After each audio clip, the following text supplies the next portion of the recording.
How many permutation of the word statesman can be form. अब आप देखो तो इसके अंदर रेपिटेशन हो रही है वर्ड्स की, स्टेट में, ठीक है, और सारे letter at a time use हो रहे हैं, बट ये रेपिटेशन वाला है। सो टोटल नंबर्स कितने आ गए, 1 2 3 4 5 6 7 8 9, ठीक है। और एस कितनी दफा रिपीट हो रहा है, 2 टाइम्स। टी कितनी दफा रिपीट हो रहा है, 2 टाइम्स। ए भी 2 टाइम्स। ई जो है वो 1 दफा, एम 1 दफा और एन भी 1 दफा, ठीक है। चलें, सिंपल सा फार्मूला हमें याद था कि हमने इस पे रेपिटेशन परमुटेशन यूज करनी है। So this will be equals to, ऊपर टोटल फैक्टोरियल्स, नीचे ये सारे factorials, S 2 times, T 2 times, 2 times, फिर 1 1 1। बच्चे 1 वाला लिखते हैं वैसे, चलें ना भी लिखते तो वो हमें पता है 1 फैक्टोरियल होता ही 1 है। इसको ओपन कर लें या वैसे कैलकुलेटर बेटा डायरेक्ट वैल्यूज डाल दें, आपके पास आंसर आ जाता होता है। 45360। So this is your required solution for the part question number 11, ठीक है। मूव करते हैं नेक्स्ट क्वेश्चन की तरफ, क्वेश्चन नंबर 12। अच्छा, अब आपने क्या करना है, आपने अरेंजमेंट करनी है लेटर की, कौन से लेटर की, वाउल की, और सारे जो वाउल्स हैं वो ऑड प्लेसेस में आने चाहिए। वर्ड है वाउल और सारे वाउल्स ऑड प्लेसेस पे आने चाहिए। चलें, अच्छा ये थोड़ा इंटरेस्टिंग क्वेश्चन है बेटे, इसको जरा देखिएगा, इसमें हम नई चीज यूज करेंगे। डिजिट तो मैंने लिख दिया, ये ऑड प्लेसेस हैं, ये इवन प्लेसेस हैं, ठीक है।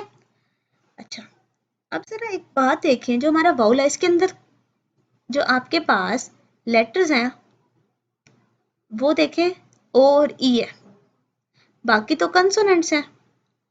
कंसोनेंट्स कौन कौन से हैं, वी है,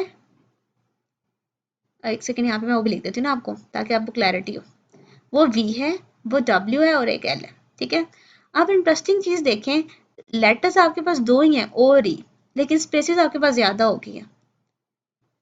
2p3 तो हम किसी सूरत नहीं लिख सकते, आपको पता है कि या तो ये सेम हो सकते हैं या फिर n की वैल्यू हमेशा बड़ी होती है r से, ठीक है, इक्वल हो सकती है या बड़ी होती, छोटी नहीं हो सकती। तो अब हम इसके लिए एक नया मतलब एक मेथड यूज करेंगे, कॉन्ट्ररी मेथड।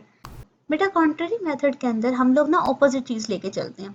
अब हम क्या कहेंगे, हम कहेंगे कि जो आपके पास वॉल्स हैं वो इवन प्लेसेस पे आने चाहिए, ठीक है, वो किस पे आने चाहिए, इवन प्लेसेस पे।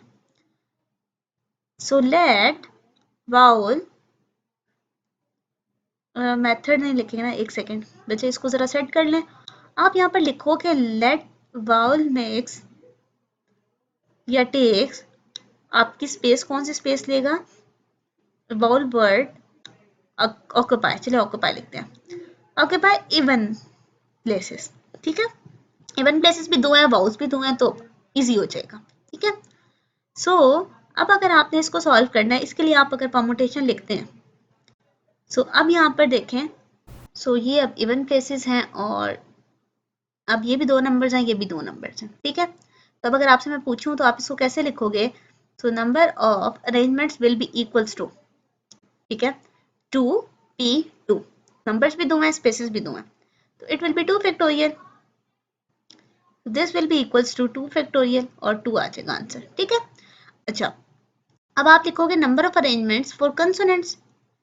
अब उसमें देखो, फॉर कंसोनेंट्स लिखते हैं यहाँ पर, अब देखो उसमें उसके लिए स्पेसेस 3 हैं और नंबर्स भी वो 3 है, ठीक है। Consonants will be equals to, तो क्या लिखोगे 3p3, ऑड प्लेसेस पे अब उसकी स्पेस आ गई ना, ठीक है।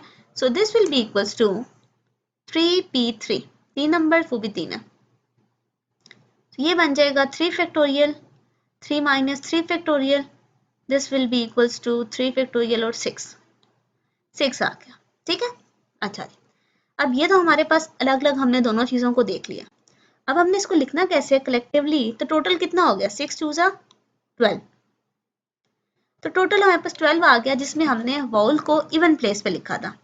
लेकिन सवाल तो वो पुराना ही है कि आपने बतानी तो ऑड प्लेस है, तो हम उसके लिए करते क्या होते हैं, सबसे पहले हम टोटल अरेंजमेंट लिखेंगे।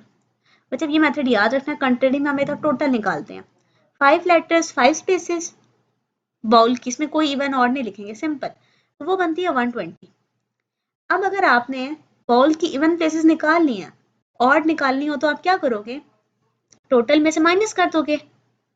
अगर टोटल अरेंजमेंट्स हमें चाहिए ऑड की, ठीक है, अगर मैं इस लाइन को पूरा लिखूं, total arrangements vowel word occupy odd places, ठीक है, क्योंकि मुझे सोल्यूशन तो ऑड का ही चाहिए, तो वो मैं करूंगी कि 120 में से 12 को माइनस कर दूंगी, ठीक है। इवन वाली अगर मैं माइनस कर दूं तो बेसिकली मेरे पास रहेंगी तो ऑड वाली ना, क्योंकि या तो इवन नंबर्स थे या ऑड नंबर्स होते हैं। तो मैंने इन दोनों को माइनस किया तो मेरे पास आ जाएगा 108। तो ये वो नंबर्स हैं जिसमें ऑड प्लेसेस आती हैं, ठीक है। होप सो बच्चे आपको ये कॉन्ट्ररी मेथड अच्छे से समझ आया होगा और इसको अच्छे से प्रैक्टिस भी कीजिएगा, ठीक है। ओके जी, पार्ट नंबर 13।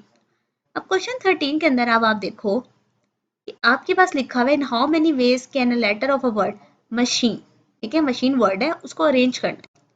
अरेंज ऐसे करना है कि सारे वर्ड्स नहीं आने चाहिए, ठीक है। अब अगर वो इकट्ठे नहीं आने चाहिए तो मैं इसमें भी कंट्री मेथड यूज करूंगी। सबसे पहले तो देखो बेटा, टोटल अरेंजमेंट्स निकाल लेते हैं। 2 3 4 5 6 7। बेटे हम लिख सकते हैं जो टोटल अरेंजमेंट्स है वो क्या है, 7p7, जिसमें कोई हमने नहीं बताया कि किसको कहाँ पे रखना है, किसको कहाँ पे रखना है, ठीक है। टोटल अरेंजमेंट्स आ गई। अब हम क्या करेंगे, वाउल को देखेंगे। ए ई आई है, मशीन के अंदर सिर्फ 3 है, और कंसोनेंट्स कितने हैं, एम सी एच एन, ठीक है। अगर मैं कॉन्ट्ररी मेथड के अंदर इनको कह सकती हूँ कि ये अगर टुगेदर है, क्योंकि उन्होंने हमें कहा नेवर टुगेदर ना, तो मैं अगर टुगेदर वाला सिस्टम यूज करती हूँ, ठीक है। अब अगर let the vowels are together, ठीक है, अगर ये टुगेदर है तो मैं इसको एक लेटर कंसिडर कर लेती हूँ कि ये एक साथ तीनों लिखे हुए हैं ना, तो ये एक ही लेटर होगा। ए आई ई एक बॉक्स में आ गया, बाकी कितने बॉक्सेस होंगे, 4, जिसमें कंसोनेंट्स आ सकते हैं। ओके बच्चे, अब देखो 1 2 3 4 और 5, तो 5 ये भी हमने एक वर्ड ही कंसिडर कर लिया, तो आप 5p5 लिखोगे क्योंकि 5 लेटर्स हैं, 5 चॉइसेस हैं, तब आपके पास आता है 120, ठीक है। लेकिन ए आई ई भी तो आपस में जगह चेंज कर सकता है ना, अरेंजमेंट तो ये भी चेंज करता है, आई ए ई या ई ए आई। अगर ए आई ई की अरेंजमेंट या परमुटेशन में लिखूं तो 3 लेटर्स हैं और 3 ही स्पेसेस हैं, 6। तो अगर आपने टोटल लिखना है तो टोटल वर्ड्स आप वेज आपके पास आएंगे 120 इंटू 6 विच इज 720, ठीक है। So this is your solution. अच्छा, अब अगर आप देखो तो मुझे तो वो चाहिए जिसमें वो इकट्ठे ही ना हो, ठीक है। अब मैं क्या करूंगी, जो टोटल अरेंजमेंट्स हैं उसमें से माइनस कर दूंगी टुगेदर वाले। तो total ways in which vowels are not together, तो टोटल कितना है 5040 और माइनस क्या हो जाएंगे 720। जिसमें वाउल इकट्ठे नहीं होंगे वो हमारे पास वेज बनेंगे 4320, ठीक है। So this was your solution for question number 13। Hope so आपका कॉन्सेप्ट क्लियर हुआ होगा। बेटा ये क्वेश्चन इंपॉर्टेंट है, इनको अच्छे से समझिएगा और प्रैक्टिस कीजिएगा। Question number 14, how many 3 letters word can be form with the letter of the word English. 3 letters word है, ठीक है, और इंग्लिश में से हमने बनाना है और रेपिटेशन अलाउ नहीं है। चलें जी, इसको देखते हैं। बेटे सबसे पहले देखो तो टोटल लेटर्स हैं कितने, वर्ड्स नहीं बेटे लेटर्स लिखते हैं। 1 2 3 4 5 6 7, 7, ठीक है। और नंबर्स ऑफ चॉइसेस कितनी है आपके पास, वो है 3, ठीक है। तो आपके पास सिंपल सा फॉर्मूला है बेटे 7p3। आप इसको जिस तरह चाहो ओपन कर लो और चाहो तो डायरेक्ट कैलकुलेटर से भी वैल्यू का आंसर लिख सकते हो। 7p3 कैलकुलेटर पर लिखो, आपके पास ये रिजल्ट आ जाता है, ठीक है। एनीवेज मैंने इसको 4 फैक्टोरियल पे क्लोज किया, 7 6 5 आपस में मल्टीप्लाई हो तो 210 आता है, ठीक है। अच्छा जी, अच्छा मैं आपको ना इसको दूसरे वे से भी करवा देती हूँ, जो मैं आपको नंबर ऑफ चॉइसेस वाला बताती होती हूँ, अदर वे। चले अब देखिए 3 डिजिट लेटर है ना, 1 2 3। अब देखते हैं नंबर ऑफ चॉइसेस। बेटे पहले के लिए तो 7 के 7 लेटर्स लिख सकती हूँ, और क्योंकि रेपिटेशन अलाउ नहीं है दूसरे के लिए 6 चॉइसेस होंगे और तीसरे के लिए 5, तो इन तीनों को मल्टीप्लाई करो तो भी 210 ही आता है, ठीक है। तो आप जिस तरह चाहो कर लो, बट आपको एटलीस्ट आइडिया होना चाहिए कि हम इनको किस तरह इसको सॉल्व कर सकते हैं। बट स्टेटमेंट अच्छे से डिक्रिप्ट करनी है। ओके जी, बेटे मूव करते हैं नेक्स्ट क्वेश्चन की तरफ, विच इज क्वेश्चन नंबर 50। बेटे Fatima wants to arrange 5 maths book, 3 English books and 2 Urdu books. ठीक है, उसने क्या करना है, अरेंज करना है। मैथ्स की 5 बुक्स हैं, 3 इंग्लिश की, 2 उर्दू की, और ये बुक शेल्फ पे पड़ी हैं। अगर बुक सारी एक साथ है तो आप बताएं पॉसिबल अरेंजमेंट्स। ओके जी, बेटा सबसे पहले देखें, फॉर एग्जांपल ये बुक शेल्फ पे सारी मैथ्स की बुक्स पड़ी हैं, इसके ऊपर आपके पास इंग्लिश की बुक्स पड़ी हैं, और इसके ऊपर आपकी उर्दू की बुक्स पड़ी हैं। ठीक है, क्योंकि उन्होंने कहा सब्जेक्ट सारे एक साथ रखने, यानी कि 5 मैथ्स की बुक एक साथ पड़ी हैं, फिर 2 उर्दू की और फिर 3 इंग्लिश की। अब ये जरा इंपॉर्टेंट क्वेश्चन है बेटा, समझने वाला है, जरा देखना। आपके पास सबसे पहले तो आप टोटल अरेंजमेंट्स देखो। ठीक है, आपके पास कितनी है total arrangements of same subjects. ठीक है, आपके पास 3 ऑप्शंस हैं और 3 ही जगह हैं। ठीक है, सो ये तो आ गया 6। लेकिन अगर अब आप गौर करो, मैथ्स की बुक्स आपस में भी तो चेंज हो सकती है ना। समझे, मैथ 5 बुक्स हैं, उर्दू की भी 2 हैं और इंग्लिश की 3 हैं, तो ये भी तो आपस में प्लेस चेंज कर सकती है ना। मैथ्स की 1 बुक ऊपर आ जाए, 3 नीचे चली जाए। सो अगर मैं मैथ्स को अरेंज करके देखूँ, अब से मैथ्स की बुक्स अरेंज हो रही हैं, तो कितनी बुक्स हैं, 5। ऑप्शंस भी कितनी हैं, 5। तो ये आपको मिलता है 5 फैक्टोरियल से 120। सेम इंग्लिश की बुक को भी ज़रा अरेंज करें, 3 बुक्स हैं और बुक्स की प्लेसेस भी 3 होंगी हमारे पास अवेलेबल, ये आपको मिलेगा 6। सेम अब आपने उर्दू के लिए चेक करनी है, 2 बुक्स हैं और उनके आपस में 2 ही प्लेसेस हैं। फॉर एग्जाम्पल उर्दू 1 और उर्दू 2, तो फिर उर्दू 1 उर्दू 2 आपस में चेंज हो सकती हैं। सो अगर मैं टोटल आपसे पूछूं, बिल्कुल ओवरऑल फाइनल टोटल अरेंजमेंट्स क्या हैं, तो आपने इन सब को आपस में मल्टीप्लाई कर देना, 6 इंटू 120 इंटू 6 इंटू 2। ठीक है, सो ये आपके पास ऑप्शन बनेगी, this all will be equals to 8640। ठीक है, अब ये पॉसिबल अरेंजमेंट्स हैं जिसमें आप बुक्स को अरेंज कर सकते हो। ठीक है, होप सो आपको बेटे कॉन्सेप्ट क्लियर हुआ होगा और समझ आई होगी। ठीक है, अब मूव करते हैं क्वेश्चन 16 की तरफ। बेटे क्वेश्चन 16 में लिखा हुआ है कि आपने ऑड नंबर बनाना है। ठीक है, रेपिटेशन भी अलाउ नहीं है। How many odd numbers can be form by using the digits, 6 digits given है, रेपिटेशन अलाउ नहीं है। बेटे अब आपको पता है ऑड नंबर क्या होता है, जिसके एंड पे ऑड नंबर है, तो 6 प्लेसेस हैं, इससे भी हमारे पास केसेस बन जाएंगे बेटे। ऑड नंबर बनाना है ना, यहाँ एंड पे ऑड ही आ सकता है, तो 3 ऑड्स गिवन है, 1 3 और 5। 3 एंड पे आ सकता है और 1 भी आ सकता है, 5 भी आ सकता है। चलो जी केसेस वाइज करते हैं बेटे, उसमें ज़्यादा इजी होगा ना, क्योंकि पहले ही मैंने आपको केसेस वाइज करवाए हैं। अच्छा जी, एंड पे 1 आ सकता है, केस नंबर 2 3 4 5 6, यहाँ पर 3 आ सकता है, केस 3 में आपके पास एंड पे 5 आ सकता है। ठीक है, अच्छा जी, अब इनको सॉल्व करते हैं और देखते हैं। बेटे अब देखो 1 2 3 4 5 प्लेसेस हैं और 5 ही आपके पास ऑप्शंस अवेलेबल हैं, तो कितना हो गया 5 फैक्टोरियल बाय 5 माइनस 5 फैक्टोरियल, और आपको पता है 0 फैक्टोरियल बचे 1 होता है, so this will be equal to 120। ठीक है, सेम अब केस 2 के लिए, अब 3 अगर आपने बुक कर लिया तो पीछे कितने डिजिट्स हैं, 5 डिजिट्स हैं, ऑप्शन भी 5 है आपके पास, अगेन 120, अगेन 5 P5 120। सो अगर टोटल मैं आपसे पूछूं, सारे केसेस को ऐड करें और बताएं कि टोटल मेरे पास कितने ऑप्शंस हैं, तो वो हो जाएंगे total odd numbers of digits कितने बनेंगे, this will be equals to 360। ठीक है, 360 वेज हैं जिसमें हम ऑड नंबर्स बनाएंगे 6 डिजिट से। ठीक है, और रेपिटेशन इसमें अलाउ नहीं थी। अब मूव करते हैं नेक्स्ट, क्वेश्चन नंबर 17 को देखते हैं। 17 की अगर स्टेटमेंट देखो, आपने 4 डिजिट ऑड नंबर बनाना है, 4 डिजिट ऑड नंबर बनाना है, डिजिट्स आपको 5 गिवन है और कोई भी डिजिट रिपीट नहीं होगा। ठीक है, चलो अगेन केसेस वाइज करते हैं, 1 2 3 4। बेटे 1 3 और 5 है, 1 आ सकता है एंड पे, केस 2 में हमारे पास एंड पे 3 आ सकता है, और केस 3 में एंड पे 5 आ सकता है। चलो जी, ठीक हो क्या? अब अगर इस तरह है तो अब आप देखो 1 1 तो चला गया ना, 2 3 4 5 4 ऑप्शन है और प्लेसेस कितनी है 3। सेम इधर भी 4 ऑप्शन हैं और 3 आपके पास चॉइसेस हैं। अब अगर आप इसको सॉल्व करते हो, ये आपके पास आएगा 4 फैक्टोरियल, बेटा कैलकुलेटर पे अगर आप डालते हो तो ये आएगा 24। सेम ये भी 24 आएगा, ये भी 24 आएगा। और अगर मैं अब आपसे टोटल पूछूं तो टोटल क्या आएंगे? टोटल में आपने तीनों केसेस को क्या करना है? ऐड करना है। टोटल जो 4 डिजिट ऑड नंबर आपके पास बनेगा विल बी इक्वल्स टू 24, 24 और 24।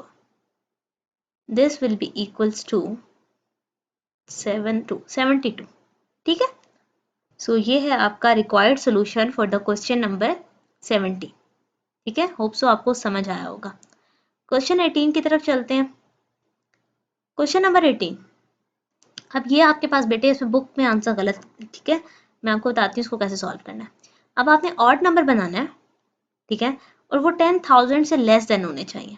ठीक है, और किन डिजिट्स को यूज करना है? आपने 0 2 3 5 6 इन डिजिट्स को यूज करना विदाउट रेपिटेशन। अच्छा, आप देखो 10,000 से अगर वो लेस है तो वो 1 डिजिट भी हो सकता है, 2 डिजिट्स का भी हो सकता है, 3 डिजिट्स का भी हो सकता है। ठीक है, अगर वो 1 डिजिट है, एक डिजिट का ऑड नंबर है, तो बेटे इसके पास कितने ऑप्शन हैं? देखें, अगर 1 डिजिट ऑड नंबर है तो क्या क्या यहाँ पे नंबर लिखे जा सकते हैं? सिर्फ 3 और 5। सो आपके पास 2 चॉइसेस है। अब अगर 2 डिजिट ऑड नंबर है, ठीक है, कितना? 2 डिजिट, उसके लिए अगर आप देखो 2 डिजिट ऑड नंबर के लिए पहले हो सकता है एंड पे 3 आ जाए, हो सकता है एंड पे 5 आ जाए। अगर इनकी परमुटेशन आप देखो बेटे, अगर मैं 3 को निकाल दूं, मेरे पास कितने नंबर्स बचेंगे? 1 2 3 4, 4p1, क्योंकि चॉइस तो एक ही है ना, प्लेस एक जगह ही करना है। सो ये आपके पास आता है 4 और ये आता है 4, 4 और 4 कितने हो गए? 8। ओके, इसके भी हमने केसेस देख लिए। बेटे अब हम 3 डिजिट्स को देखते हैं। 3 डिजिट भी तो एक ऑड नंबर बन सकता है ना। अब अगर आप 3 डिजिट्स को देखो तो आपके पास एंड पे 2 ही केसेस बन सकते हैं। कौन कौन से? इसका लास्ट डिजिट 3 हो सकता है और इसी का लास्ट डिजिट 5 हो सकता है। ठीक है, चलें जी। अब अगर इस तरह है तो आप क्या करोगे? 4 ऑप्शन हैं और चॉइसेस 2 हो गई, ये 12 बनता है। सेम, अब इन दोनों केसेस को ऐड करो, ये बन जाएगा 24। अब 4 डिजिट्स पे चलते हैं। बेटे हमने 10,000 में देखे 5 डिजिट्स आते हैं, तो हमने 5 डिजिट्स तक सॉल्व करना है। ठीक है, सो यहाँ पर मैं सॉल्व करती हूँ बेटा 4 डिजिट्स के लिए। अब अगर आपने 4 डिजिट्स को लेके चलना है, 4 डिजिट ऑड नंबर, सो देखें जरा 1 2 3 4, लास्ट में क्या आ सकता है? 3 1 2 3 4, लास्ट में क्या आ सकता है? 5। तो अब देखें 4 नंबर्स में से 3 तो चॉइसेस मिल रही हैं मुझे। 4p3, 4p3 आपको हमेशा देता है 24, 4p3 आपको देगा 24। इन दोनों को ऐड करें तो ये बन जाएगा 48। चलें, अब हम लिखते हैं 5 डिजिट ऑड नंबर। लेकिन बेटे इसमें अब आपने ध्यान रखना है, क्या ध्यान रखना है? कि स्टार्टिंग का नंबर 0 होना चाहिए। क्यों? क्योंकि देखो अगर उस 1 या 2 से बड़ा होगा, 0 से बड़ा होगा, तो वो नंबर 10,000 से बड़ा हो जाएगा। ठीक है, एक तो ये वाला ऑप्शन आ गया कि एंड पे 3 और 5 है, लेकिन स्टार्ट में 0 होना बहुत ज़रूरी है, अदरवाइज वो 10,000 से बड़ा हो जाएगा। ठीक है, सो हम यहाँ फर्स्ट प्लेस की जगह क्या लिख सकते हैं? 0। इधर भी क्या लिख देंगे? 0। अच्छा, 0 और 3 अगर निकल जाए तो आपके पास 3 ऑप्शन हैं। देखें 0 3 निकल गया, 1 2 3, 3 ऑप्शन हैं और प्लेसेस भी कितनी है? 3। सेम 3 ऑप्शन हैं और प्लेसेस भी कितनी है? 3। So this all will be equals to 6 और 6, ये टोटल होगा 12। चले, अब आपने क्या करना है, टोटल बताने हैं कि how many odd numbers can be made from these letters. तो बेटे वो आपने इन सारे नंबर्स को आपस में सॉल्व कर देना। कैसे? सबसे पहले 1 डिजिट के लिए आपका आंसर आया था, सो डिजिट लेस देन 10,000। चलिए बेटे मैंने स्टेटमेंट लिख दिया। सबसे पहले क्या आया था 2, फिर आया 8, 24, 48 और 12। सो अगर आप इस सब को सॉल्व करते हो आपके पास आएंगे 94। आप 94 ऑड नंबर्स लिख सकते हो इन डिजिट्स को यूज करके। ठीक है, ओके जी, नेक्स्ट मूव करते हैं। होप सो आपको ये समझ आया होगा। क्वेश्चन 19। बेटे क्वेश्चन नंबर 19 के अंदर आपके पास लिखा हुआ है कि चीफ सेक्रेटरी ने एक मीटिंग कॉल की है। ठीक है, उसके अंदर 10 सेक्रेटरीज हैं। Chief minister of Sen call a meeting of 10 secretaries. ठीक है, इनको ऐसे सीट करने के 3 जो है वो इकट्ठे बैठना चाहते हैं। ओके बेटे, अगर वो राउंड टेबल है तो ये हमारे पास वही सर्कुलर परमुटेशन होगी। सबसे पहले तो मैं लिखती हूँ ना कि नंबर ऑफ सर्कुलर परमुटेशन। ठीक है, वो क्या होता है हमारे पास बेटे n-1 का फैक्टोरियल। अब ये n-1 क्यों है? क्योंकि बेटे अगर आपको याद हो तो हमने जब सॉल्व किया था उसके अंदर हम एक बंदे को फिक्स कर देते थे। ठीक है, चलें बनाते हैं, आपको याद कराती हूँ। बेटे सेक्रेटरी नंबर 1, इधर सेक्रेटरी नंबर 2 को सिट डाउन करवाते हैं, 3, 4 अप टू 10 तक लेके जाएंगे। और 3 कह रहे हैं कि हमने एक साथ ही बैठना है। जब वो तीनों कह रहे हैं हमने एक साथ बैठना है तो हम उन तीनों को एक ही नंबर कंसीडर करेंगे, जैसे हमने वाउल में किया था, आपको याद हो तो। फॉर एग्जाम्पल इन 3 की फ्रेंडशिप है, सो S1, S2, S3 की फ्रेंडशिप करवा देते हैं। चलो जी, ये तीनों एक जगह एक साथ बैठना चाह रहे हैं। तो अगर ये एक साथ बैठना चाह रहे हैं तो हम इसको 1 यूनिट कंसीडर कर लेंगे। अब 2, 3, 4, 5, 6, 7 ठीक हो गया। अच्छा जी, सो n आ गया आपके पास 8, 7 लोग हैं और एक 1 उनको कंसीडर किया। इसमें फॉर्मूले में अगर आप डालो तो बेटे वो आता है 7 फैक्टोरियल। ठीक है, इसको सॉल्व करते हैं। बेटे 7 फैक्टोरियल को अगर आप कैलकुलेटर पर डालते हो तो वो आपको देगा 5040।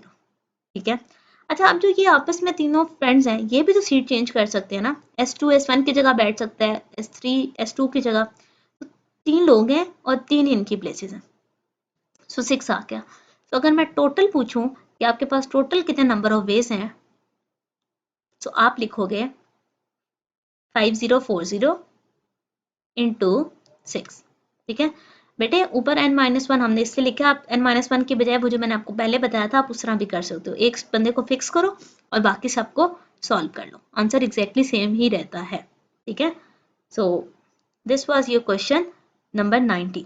20 को देखें। Find the number of ways 6 men 6 women seated at a round table, alternative seats। Okay बच्चे, ये क्वेश्चन एग्जैक्टली सेम है जैसे आपने पहले क्वेश्चन किया था, उसमें 5 मेंस और 5 वुमेन्स थी। सेम, अब अल्टरनेटिव सीट्स देनी है तो एक मैन की सीट होगी, एक वेमेन की सीट, फिर एक मैन की सीट और एक वेमेन की सीट। अच्छा जी, अब इसमें हमने क्या करना होता है, किसी एक को फिक्स करना है। बेटे आप चाहो तो मैन को फिक्स कर लो, चाहो तो वेमेन को फिक्स कर लो। मैंने मैन को फिक्स कर दिया। तो अब अगर मैन की परमुटेशन पूछी जाए, ठीक है, तो मैन के अरेंजमेंट्स आप क्या बताओगे? एक मैन अगर मैंने कैंसिल कर दिया, इन सेंस उसको फिक्स कर दिया, तो पीछे 5 मेंस रह गए। और अगर 5 मेंस रह गए तो उनकी प्लेसेस भी तो 5 हैं जहाँ पे वो आपस में अरेंज हो सकते हैं। तो 5 भी 5 आ गया, विच इज 120। अब हम करते हैं फॉर वुमेन। अब वुमेन की अरेंजमेंट्स करानी है तो अब तो मैन ऑलरेडी फिक्स है तो वुमेन्स को फिक्स करने की जरूरत नहीं है। 6 भी 6। ओके जी, सो अब अगर आपसे टोटल पूछे जाए टोटल नंबर ऑफ वेज क्या है, तो आप बताओगे कि जो टोटल अरेंजमेंट्स हैं वो बनेंगी 120 into 720। This will be equals to 86400. So this was your question related circular permutation. Hope so आपको concept clear हुआ होगा. And now move toward the next part. Question number 21. 21 में उन्होंने आपसे कहा है कि आपने परमुटेशन मेक भी करनी है, यानी कि पहले तो आप सिर्फ आंसर्स लिख रहे थे ना कि 6 वेज आते हैं, 200 वेज आते हैं। वो कह रहे हैं जितने वेज आते हैं वो लिख के भी बताए। सबसे पहले WHY को देखते हैं। ठीक है, अब आप देखो 3 ही आपके पास प्लेसेस हैं और 3 ही नंबर्स हैं। 3p3 कितना होता है? This is equal to 6। अब आपने वो 6 या 6 वेज लिख के बताने हैं कि वो कौन से 6 तरीके से हम इसकी अरेंजमेंट कर सकते हैं। तो बेटे मैं लिखती हूँ, सबसे पहले WHY, फिर YH कर दो, अब H को पहले ले आओ और फिर इनकी स्पेसेस चेंज कर दो और अब Y को स्टार्ट में ले आओ। तो ये है मैक्सिमम वो 6 वेज जिसमें हम इस लेटर को अरेंज कर सकते हैं। ठीक है, ओके। नेक्स्ट लेटर आपके पास सैड, SAD, सेम क्योंकि वो भी 3 लेटर्स हैं, 3 स्पेसेस हैं, तो आपके पास उसमें भी 6 ही वेज होंगे। SAD, so 3p3 equals to 6, इसको भी ऐसे ही लिखें। SAD, SDA, बेटा आप जिसमें चाहो अरेंज करके 6 लिख लो, मैं ये करती हूँ सीक्वेंस वाइज चलती हूँ, उससे ये होता है कि फिर आपका कोई भी लेटर मिस नहीं होता। ठीक है, ये आ गया आपके 6 वेज। थर्ड आपके पास है TWO, TWO, again 3 letters, 3 spaces and 6, TWO, TOW। आप W को पहले लिख लें, देन TO कर दें, फिर O को पहले लिख लें, फिर इनकी स्पेस चेंज कर दें। अच्छा, अब अगर आप देखो तो पार्ट नंबर 4 इंटरेस्टिंग है, जिसमें लिखा हुआ है मेड। अब ये 4 लेटर्स हैं, ठीक है। अब अगर आपको पता हो तो इसको सॉल्व करोगे तो आपके पास बड़ा नंबर आएगा, 6 तो नहीं आने वाला। 4p4 बच्चे आपको मिलता है 24। ठीक है, आप जब इसको कैलकुलेटर पे सॉल्व करोगे you will get the result of 24। अब आपने 24 वो ऑप्शंस लिख के बतानी है। अच्छा, मैं अब इसको कैसे करूँगी बच्चे, मैं ना इसमें पेयर्स बना लूँगी। कैसे, देखो मुझे पता है M को अगर मैं फिक्स करूँ, ADE 3 लेटर्स हैं तो 3 के 6 ऑप्शंस होते हैं, तो M को मैं अगर मैं 6 टाइम्स लिख लूँ, 3 1 2 3 4 5 6, सेम इसी तरह A को भी 6 टाइम, 3 5 6, इसी तरह D को भी 3 टाइम्स, ओके, और E को भी 6 टाइम। अब देखो 6 के 4 डिफरेंट ऑप्शंस लिखे हैं, 24 बन तो रहे हैं। अब इस सारे को आगे कैसे बनाना है बच्चे, देखो M को अगर मैंने फिक्स कर दिया है तो पीछे ADE है। अब ADE को मैं डिफरेंट तरीके से लिखना चाहूंगी, वो 6 वेज जैसे मैंने पीछे 2 सैड और Y के लिए लिखे थे। A लिखा, फिर A लिख के इन दोनों की स्पेस चेंज कर दी, फिर D पहले लिखा और फिर E पहले लिखा। D लिख दिया तो AE आता है और फिर EA हो जाएगा, इसके लिए AD और DA। ठीक है, चलो सेम ये A आ गया आपके पास सारा। अब आपके पास A के अलावा कौन से लेटर है, MDE, तो 2 दफा M स्टार्ट में आएगा, 2 दफा, अच्छा A तो नहीं आएगा ना, ये मैंने क्यों लिखा है, एक सेकेंड। ओके, नेक्स्ट मूव करते हैं, 2 दफा D आ जाएगा, 2 दफा E आ जाएगा। MA लिखा हुआ है ना, तो DEED, AD में क्या मिस है, MD, तो इधर EM आ जाएगा। E में कौन मिसिंग है, MD और DM। चलो जी, अब D फिक्स हुआ है तो MAE ऑप्शन है मेरे पास। तो पहले मैंने A लिख दिया, इन दोनों की स्पेस चेंज की, फिर मैं M लिख दूंगी और इनकी स्पेसेस चेंज कर दूंगी, फिर मैंने E लिखी तो इनकी अरेंजमेंट चेंज कर दी है। चलो भैया, आप बेशक आप इस सारे को क्रॉस चेक भी कर सकते हैं, कोई भी लेटर रिपीट नहीं होगा। ठीक है, मतलब एक जैसा कोई भी नहीं है कि मैंने एक ही लेटर कोई 2 दफा लिखो, नो, आपने 24 डिफरेंट वेज शो करने हैं कि भाई ये डिफरेंट ऑप्शंस हैं, इसके थ्रू लिखा जा सकता है। अच्छा जी, AM, यहाँ पर मैं इसके साथ ऑप्शन ले सकती हूँ AD और MD। ठीक है, so this was your all 24 permutation. Hope so बच्चे आपको समझ भी आई होगी और आप ये परमुटेशन अब से लिख भी सकोगे। ठीक है, okay, question number 22, but interesting सा क्वेश्चन है। वो आपसे कह रहे हैं कि लाहौर को इनक्रिप्ट करें। ठीक है, ये उन्होंने आपको परमुटेशन दी हुई है, लाहौर को इनक्रिप्ट करना है, लेकिन लेबल भी उन्होंने आपको बताया कैसे, LAHORE, L को 1 लिखे, A को 2 अप टू सो। अब इसको अरेंज किस तरह करना है, जो इनक्रिप्टेड मैसेज गिवन है उन्होंने आपको डिजाइन का है, सबसे पहले थर्ड लेटर लिखे, फिर फोर्थ, फिर सिक्स। चले 3 के नीचे क्या आ जाता है, HOELRA, तो ये वो लफ्ज है जो हमारा इनक्रिप्ट हो गया। लाहौर को हमने इस कोड में चेंज कर लिया। इसी का नेक्स्ट देखते हैं और उसमें देखते हैं कि हमारे पास 23 में क्या गिवन है। बेटे 23 में आपको कह रहे हैं कि ये अलग से एक लफ्ज है, इसको डीक्रिप्ट करें। ठीक है, आपने डीक्रिप्ट कैसे करना है? सो डिक्रिप्ट करने के लिए हमारे पास जो लेबलिंग गिवन है हम उसको यहाँ पर इम्प्लीमेंट करते हैं। आप क्योंकि ये 4 लेटर है, ये 6 है, ये 3rd है, ये 2 है, ये 1st है, ये लास्ट है। ओके जी बेटे, अब इसको 1 2 3 वाइज अरेंज करें। सो जो हमारे पास डी कोड होगा तो हमारे पास डिक्रिप्ट होके क्या सोल्यूशन आएगा? 1 2 3 4 5 6 पे अरेंज करें। बच्चे 1 पे कौन बनता है? MULTAN। सो बेसिकली ये लफ्ज था मुल्तान। मुल्तान को उन्होंने आपको इनक्रिप्ट करके दिया हुआ था और उन्हें अब आपसे कहा था डिक्रिप्ट करें। सो बेटे ये थी आपकी एक्सरसाइज 6.2। होप सो आपको कॉन्सेप्ट क्लियर हुए होंगे। बेटे इनकी अच्छे से प्रैक्टिस कीजिएगा। जहाँ कहीं पर एरर आया व्हाट्सएप पे मुझसे पूछ सकते हो। ओके जी, अल्लाह हाफिज़।